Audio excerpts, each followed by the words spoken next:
오늘 하나님께서 허락하신 생명의 숨을 통하여 하루를 또 살아냅니다. 하나님, 하루를 베풀어 주시고 또 하나님의 생명으로 오늘도 보고 듣고 말하고 또 주어진 인생을 살아갈 수 있도록 허락해 주심을 감사를 드립니다. 우리를 지금까지 인도하신 하나님의 선하신 뜻에 따라 살아내기에 부족함이 없기를 간절히 바랍니다. 날이 가면 갈수록, 세월이 깊어지면 깊어질수록 주님의 모습을 닮아갈 수 있도록 도와주시며 하나님의 마음으로 이 세상 살아갈 수 있도록 허락하여 주옵소서.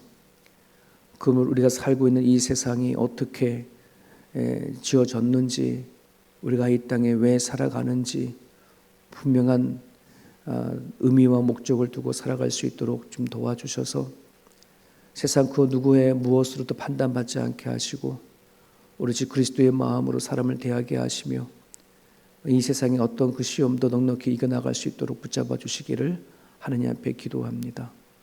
하나님을 만홀히 여기지 않기를 간절히 바랍니다. 하나님은 사랑이시지만 너무나 가볍게 여기지 않게 하시고 하나님, 때로는 우리가 두렵고 떨림으로 하나님 앞에 나아갈 수 있는 자 될 수 있도록 도와주셔서 하나님 앞에 온전히 그리스도의 삶을 살아낼 수 있는 우리 모두가 되어올 수 있도록 붙잡아 주시옵소서. 내일부터 우리 12학년들의 HSC 시험이 시작이 되어집니다. 이 자녀들을 주께서 기억하여 주시고 12년 동안 애쓰고 수고했던 이들의 공부의 열매들이 아름답게 맺혀질 수 있도록 하나님 함께하여 주옵소서. 오늘도 이 자리에 나와서 기도하는 주의 권속들을 붙잡아 주시고 하나님의 가르침과 뜻 가운데 오늘 하루를 살아낼 수 있도록 붙잡아 주옵소서. 예수님의 이름으로 기도합니다. 아멘. 우리 말씀 보겠습니다. 역대하입니다. 역대하 25장. 우리 청소년들이 왔기 때문에 우리 세컨드 크로니클이라고 합니다. 역대하를. 역대하 25장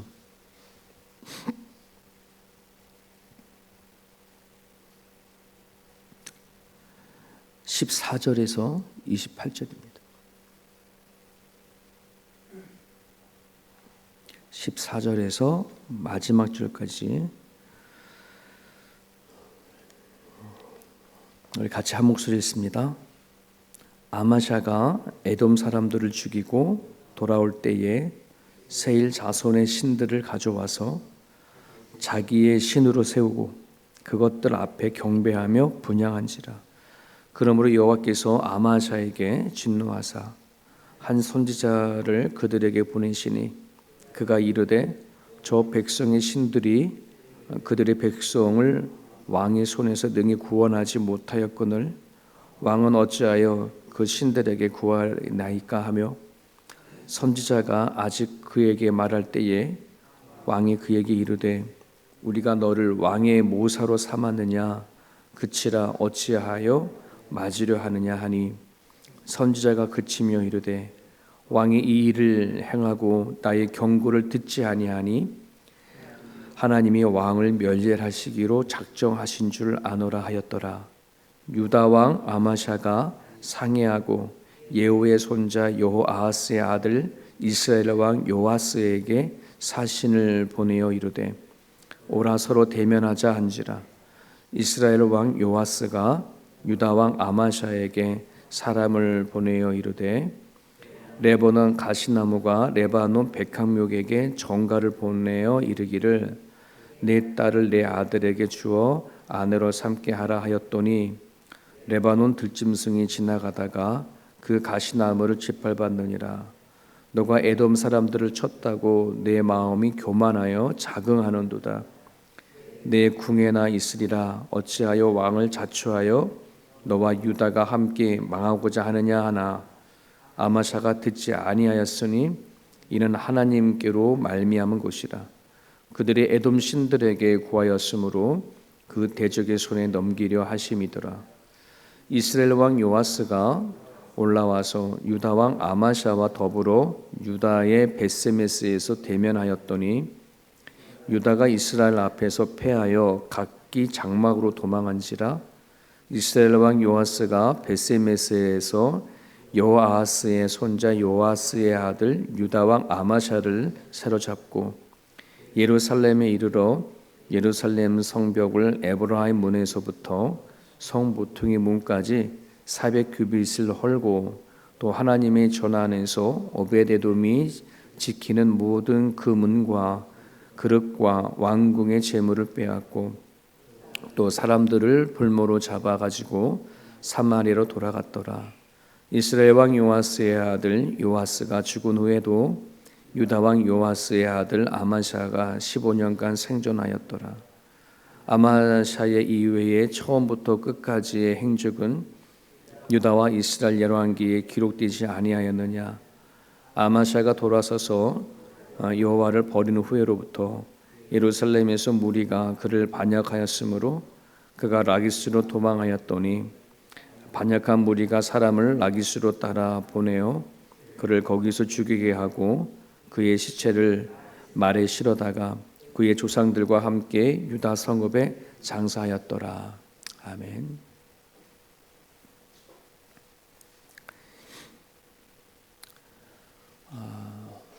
우리가 역대 상이나 역대 하나 이스라엘의 왕, 유다의 왕들을 살펴보면 되게 헷갈려요.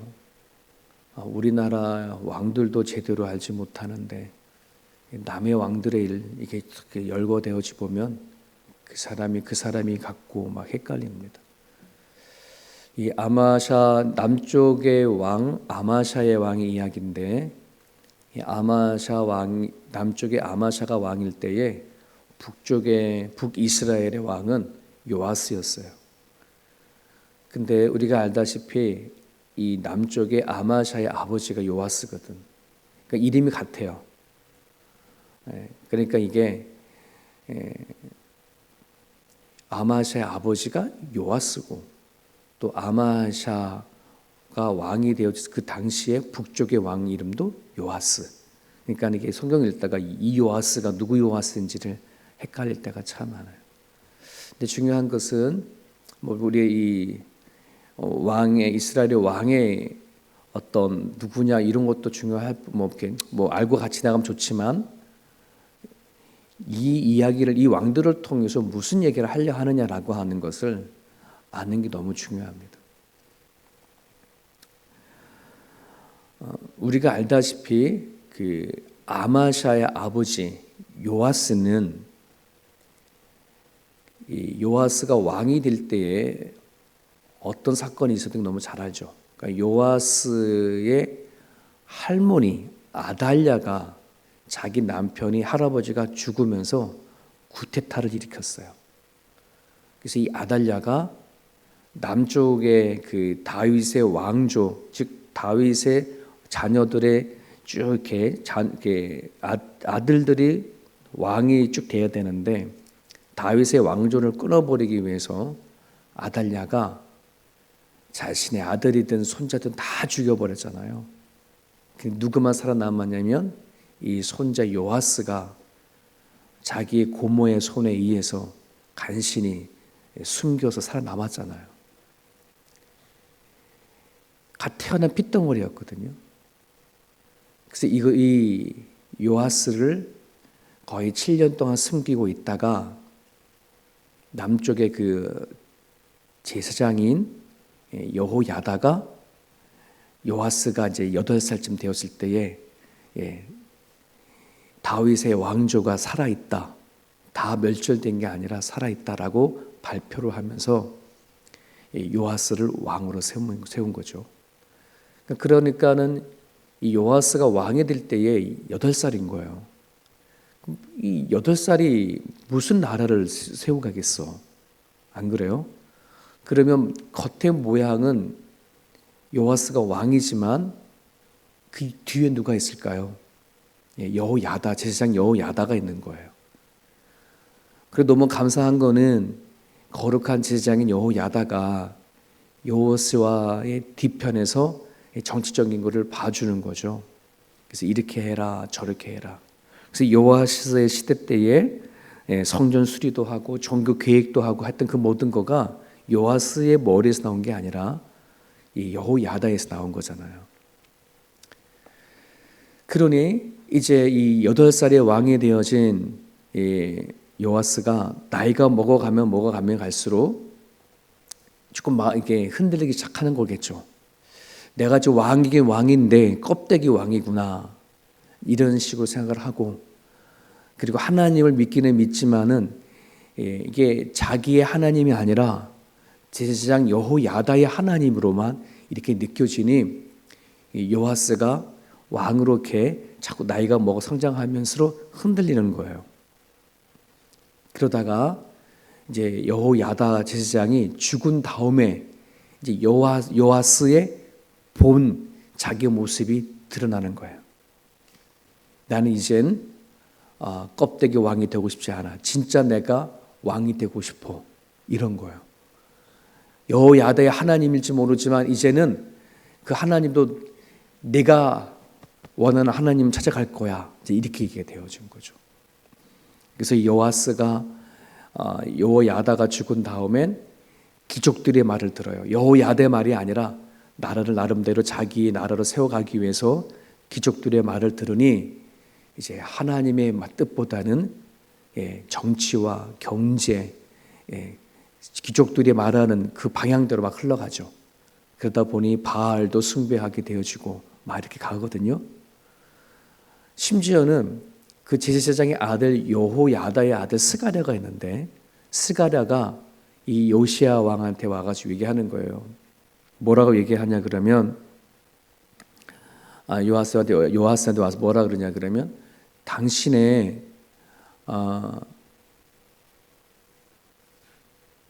하는 행동이 너무 하나님 앞에 잘못됐다라고 얘기를 하죠.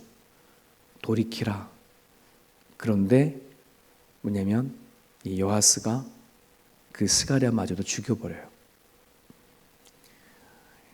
이러다 보니까 이 요아스의 신하들이 왕이 변했어. 왕이 저렇게 하면 안 되는데 하다 보니 신하 부하들에 의해서 요아스가 죽임을 당하죠. 그리고 나선 그의 아들 아마샤가 왕이 되죠. 여기서 우리가 생각하고 있는 게 뭐냐면, 하나님이 나의 하나님이 아니라 누구한테 끌려가는 하나님이라면, 어떤 누군가에 숨어서 신앙생활을 한다고 하면은 그 신앙은 오래가지 못하는 거예요. 나의 하나님이어야 되고, 그리고 내가 그 하나님을 체험하고 경험해야지 되지, 끌려가는 신앙이 되어버리면은 항상 어느 때인가 무너지게 되어져 있어요. 요아스가 그런 케이스가 되는 거죠. 자, 그렇게 해서 아마샤가 왕이 되어지는데, 이 아마샤가 자기 아버지가 자기 신하에 의해서 죽임을 당하고 자기가 왕이 되어진 이 상황을 다 눈으로 보았잖아요. 그러다 보니 자기가 왕이 되어지긴 했으나 아버지가 신하들에 의해서 죽음을 당한 것을 보니 이게 왕의 자리를 살아가는 거가 이게 되게 두렵고 공포적인 부분들이에요. 나중에는 왕으로 힘이 딱 되어졌을 때에 신하들을, 자기 아버지를 죽인 신하들 잡아다가 다 죽여요. 하지만 나름대로의 하나님 앞에 정치를 바르게 세워가려고 하는 그 흔적이 좀 남아 있어서 그들의 신하들을 죽인 아버지는 다 죽이지만 그의 아들들은 살려주거든요. 원래는 3대 4대째까지 멸한다 이런 말도 하지만은 하나님의 뜻은 그게 아니니까 자기 아버지를 죽인 신하들만 죽이고 그리고 그의 자녀들 남겨둬요. 이 모습 속에서 그나마 아마샤가 하나님 앞에 나름의 율법을 가지고 살아가려고 노력을 했구나, 율법을 가지고 나라를 세우려고 애썼구나 하는 흔적을 볼 수 있어요. 그래서 그 앞에 25장 2절에 보면은 어저께 그 본문이었죠. 김민수 목사님이 아마샤를 향해서 반쪽 신앙이었다 이렇게 말할 수 있었던 것은 그 2절에 이런 말씀이 있었기 때문에 그래요.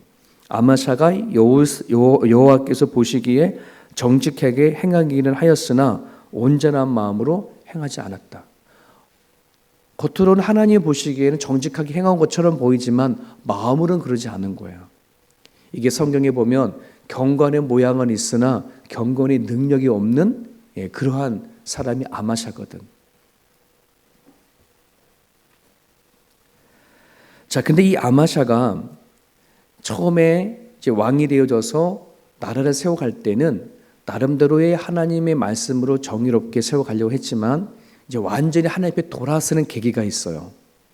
이것이 이제 오늘 여기 본문에 등장하는 에돔과의 전쟁에서 승리한 이후예요.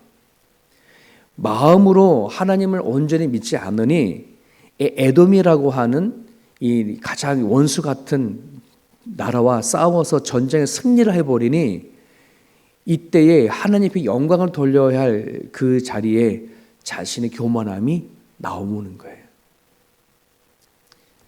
여러분, 여기에 아주 우리에게 주는 아주 귀한 메시지가 있어요. 우리가 겉으로는 하나님을 잘 믿고 잘 섬기고 말씀에 따라 살아가는데 그것이 내 내면에 내 마음에서 우러나는 그런 신앙인과 그런 모습이 아니면 우리는 살아가는 삶의 순간순간 내가 이루어놓은 업적과 내가 뭔가 달성한 것에 대한 교만함이 불쑥불쑥 올라오는 거예요. 이 아마샤의 모습이 그런 왕이 대표적인 사람이거든.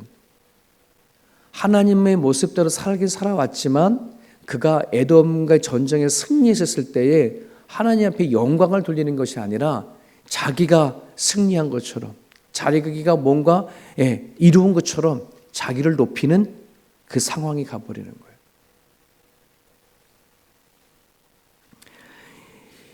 이 아마샤가 얼마나 영적 교만이 생겼는지 한 선지자가 아마샤 왕에게 물어요.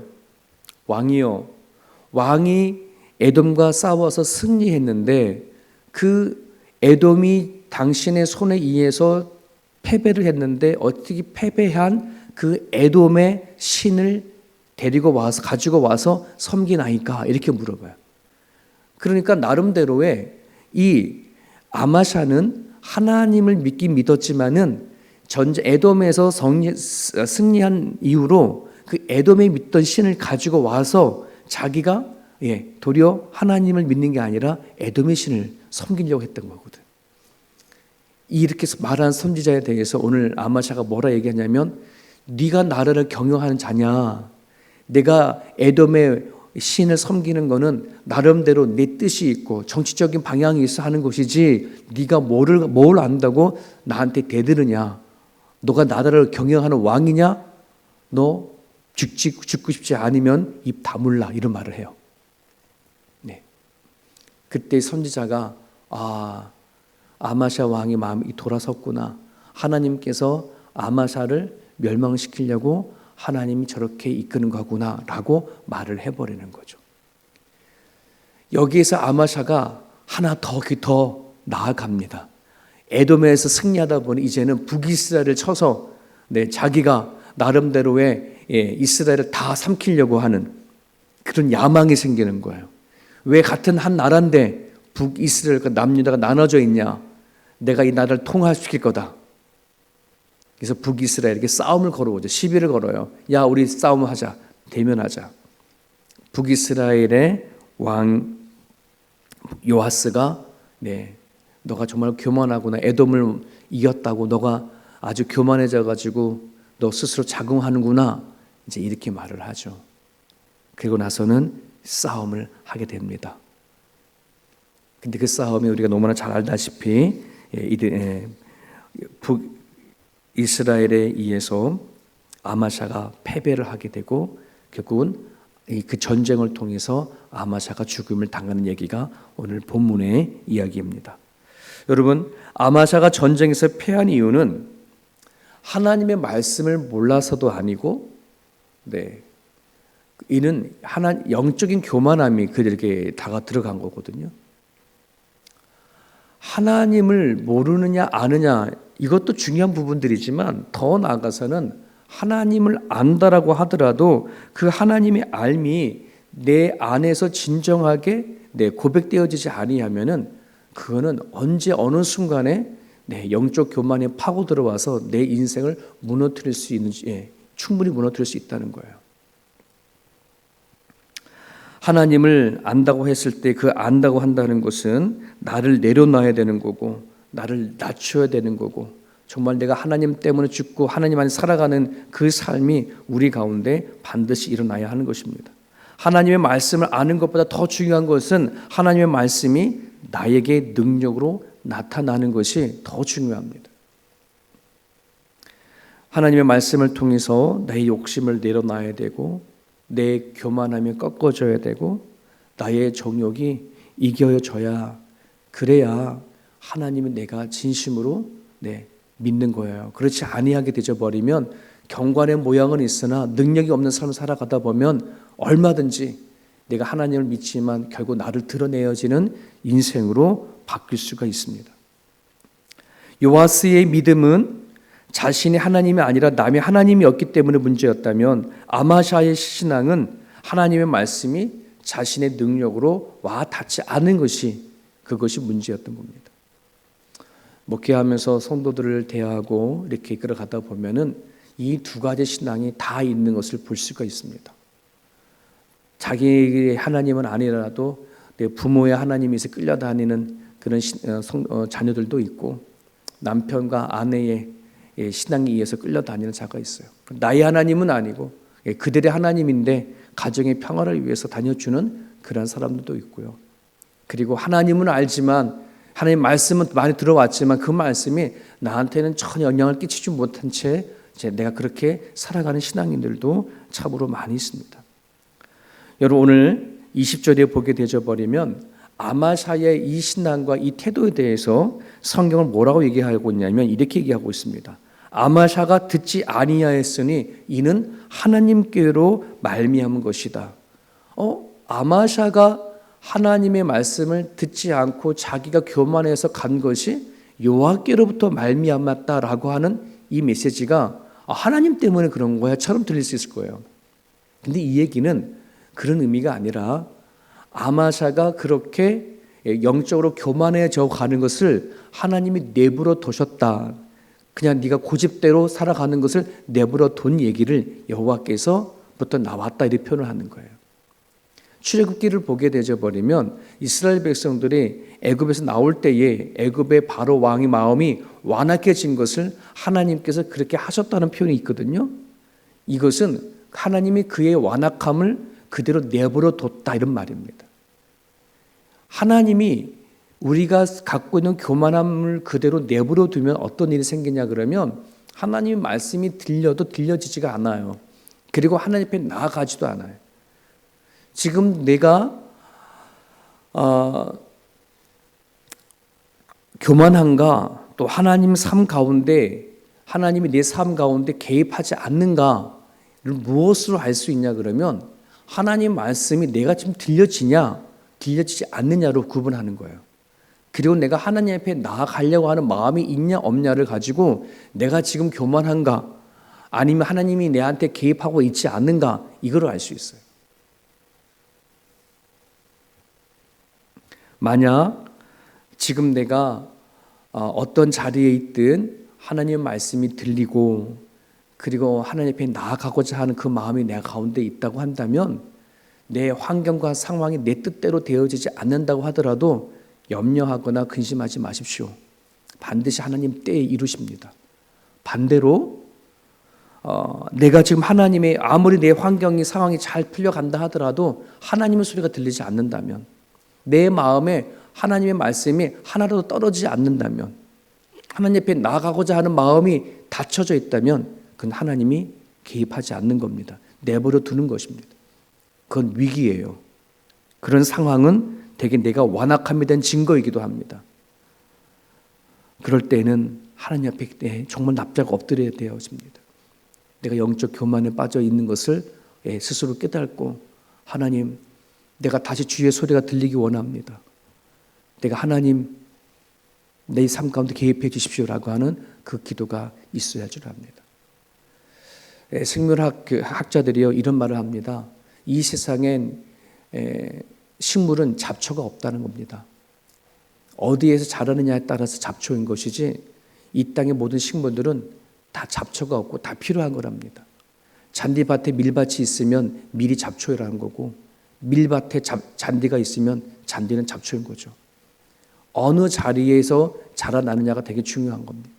내가 살아가는 삶의 그 자리 안에 하나님의 소리가 들리고 내가 하나님을 찾는 자리가 되어진다면 존귀한 사람입니다. 하지만 그렇지 아니하게 되어버리면 내가 하나님의 소리가 들리지 않고 내가 살아간 삶 자리에 하나님이 개입하지 않는 것처럼 느낀다면 내 자리는 되게 위험한 자리인 것을 우리가 깨달으시고 오늘 이 아침에 내 생각과 내 마음이 어디에 뿌리를 내리는가, 하나님이 내 삶 가운데 개입하셔서 이끌어 가시는가, 이 말씀을 생각하시고 기도드렸으면 좋겠습니다. 오늘 주신 말씀 붙잡으시고요, 여러분의 삶 가운데 하나님 함께 달라고 그런 기도를 드렸으면 좋겠습니다.